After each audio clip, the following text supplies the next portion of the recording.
দেখো আজকে রাষ্ট্রপতি টপিকটা দেখে নাও। রাষ্ট্রপতি টপিকে দেখো রাষ্ট্রপতির মধ্যে কত নম্বর পার্টে রয়েছে? কত নম্বর পার্টে রয়েছে রাষ্ট্রপতি? 5 নম্বর পার্টে রয়েছে আমাদের রাষ্ট্রপতি রয়েছে। ভারতের প্রথম নাগরিক কাকে বলা হয়? ভারতের প্রথম নাগরিক কাকে বলা হয়? রাষ্ট্রপতিকে বলা হয়। বেশ, সংসদের প্রধান কাকে বলা হয়? সরি, সাংবিধানিক প্রধান কাকে বলা হয়? সাংবিধানিক প্রধান কাকে বলা হয়? রাষ্ট্রপতিকে বলা হয়। কিন্তু অ্যাকচুয়াল এক্সিকিউটিভ কাকে বলা হয়? পিএম এন্ড হিজ ক্যাবিনেটকে বলা হয়। ঠিক আছে, তিন বাহিনীর প্রধানকে আমাদের রাষ্ট্রপতি হচ্ছে তিন বাহিনীর প্রধান। আমাদের স্থল সেনা, বায়ু সেনা, নৌসেনা যতগুলো প্রধান রয়েছে কে প্রধান? এটা রয়েছে আমাদের রাষ্ট্রপতি প্রধান। ঠিক আছে, রাষ্ট্রপতি একমাত্র অন্য দেশের সঙ্গে যুদ্ধ ঘোষণাও করতে পারে। অন্য দেশের সাথে যুদ্ধ ঘোষণা কে করে? রাষ্ট্রপতি। সেনাবাহিনী নয়, প্রেসিডেন্ট অ্যাপ্রুভাল চাই তবে যুদ্ধ করতে পারবে, তাছাড়া পারবে না। বেশ, এবার দেখো রাষ্ট্রপতি সম্পর্কিত আর্টিকেলের শর্ট ট্রিক গুলো দেখে নাও। পাকানিকোকা মানে কি? পদ রয়েছে, পদ, রাষ্ট্রপতির পদ রয়েছে। কা মানে হচ্ছে কার্য সম্পন্ন হয়, 53 এক্সিকিউটিভ। নি মানে হচ্ছে নির্বাচন, 54 তে রয়েছে। কো মানে হচ্ছে নির্বাচন প্রক্রিয়া, ঠিক আছে, 55 তে রয়েছে। যেখানে এমপির ব্যালট হচ্ছে সবুজ আর এমএলএ এর ব্যালট হচ্ছে গোলাপি, নোটা কিন্তু থাকে না। বেশ, এবার হচ্ছে এই নির্বাচন প্রক্রিয়া কিভাবে হয়? আমি গিয়ে বা তুমি গিয়ে কি রাষ্ট্রপতিকে ভোট দাও না। আমরা আমাদের যে প্রতিনিধি পাঠিয়েছি এমপি এমএলএ, তারাই গিয়ে ভোটটা প্রদান করে। তাই এটাকে বলা হয় ডাইরেক্ট অপ্রত্যক্ষ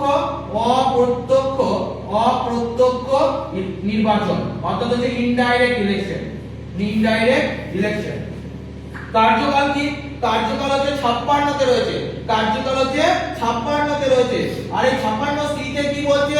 56 সি তে হচ্ছে রাষ্ট্রপতিকে সরানো যায়। 56 সি তে কি বলছে?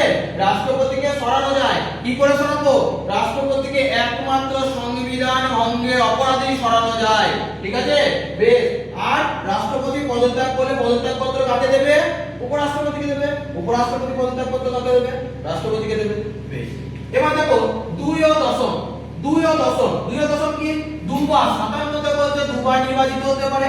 58 তে বলছে যোগ্যতা। 10 তে বলছে দশা বা শর্ত রয়েছে। কি শর্ত থাকতে হবে? রাষ্ট্রপতির শর্ত কি?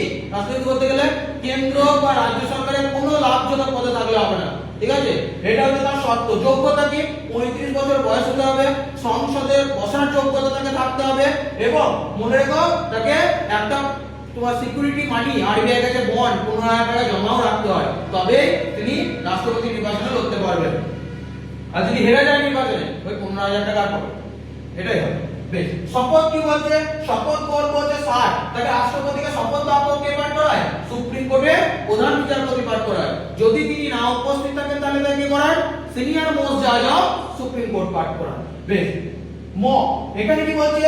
এটা হচ্ছে সরানো, মোশন সরানো। 61 তে সরানো হয়। কিভাবে সরানো হয়?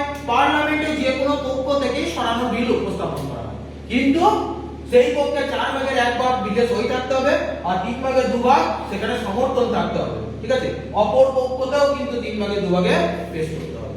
বেশ, তারপরে দেখো আর্টিকেল 72, তার ক্ষমা করার অধিকার। মনে রাখো রাষ্ট্রপতির একমাত্র ক্ষমা করার অধিকার রয়েছে মৃত্যুদণ্ডকে।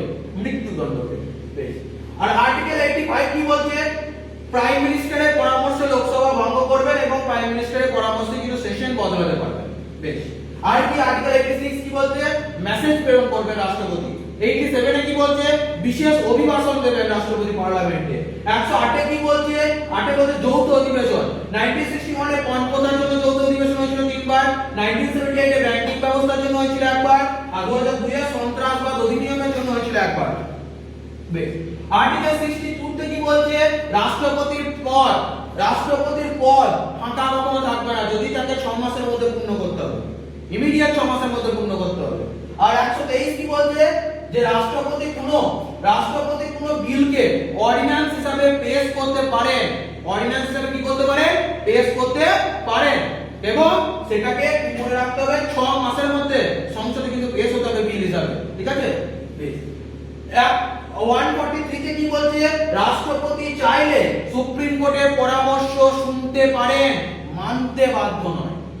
সুপ্রিম কোর্ট যদি রাষ্ট্রপতিকে বলে যে না এই পদে থাকাকালীন এইটা করো, সুপ্রিম কোর্ট শুনতে পারে। রাষ্ট্রপতি চাইলে সেই ডিসিশন নেবেন, নলে নেবেন না। এইটা হচ্ছে রাষ্ট্রপতির ক্ষমতা।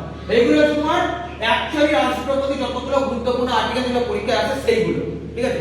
এর পরের টপিকে আমরা দেখবো যে রাষ্ট্রপতি ন্যাশনাল ইমার্জেন্সি কখন লাগু করে, রাষ্ট্রপতি তোমার কে কোন রাষ্ট্রপতি হিসেবে, কে ভারতরত্ন পেয়েছিল, কে পদ্মশ্রী পেয়েছিল, কে প্রথম মুসলিম রাষ্ট্রপতি ছিল, সেকেন্ড মুসলিম কে রাষ্ট্রপতি ছিল, সেগুলো আমরা পরের ক্লাসে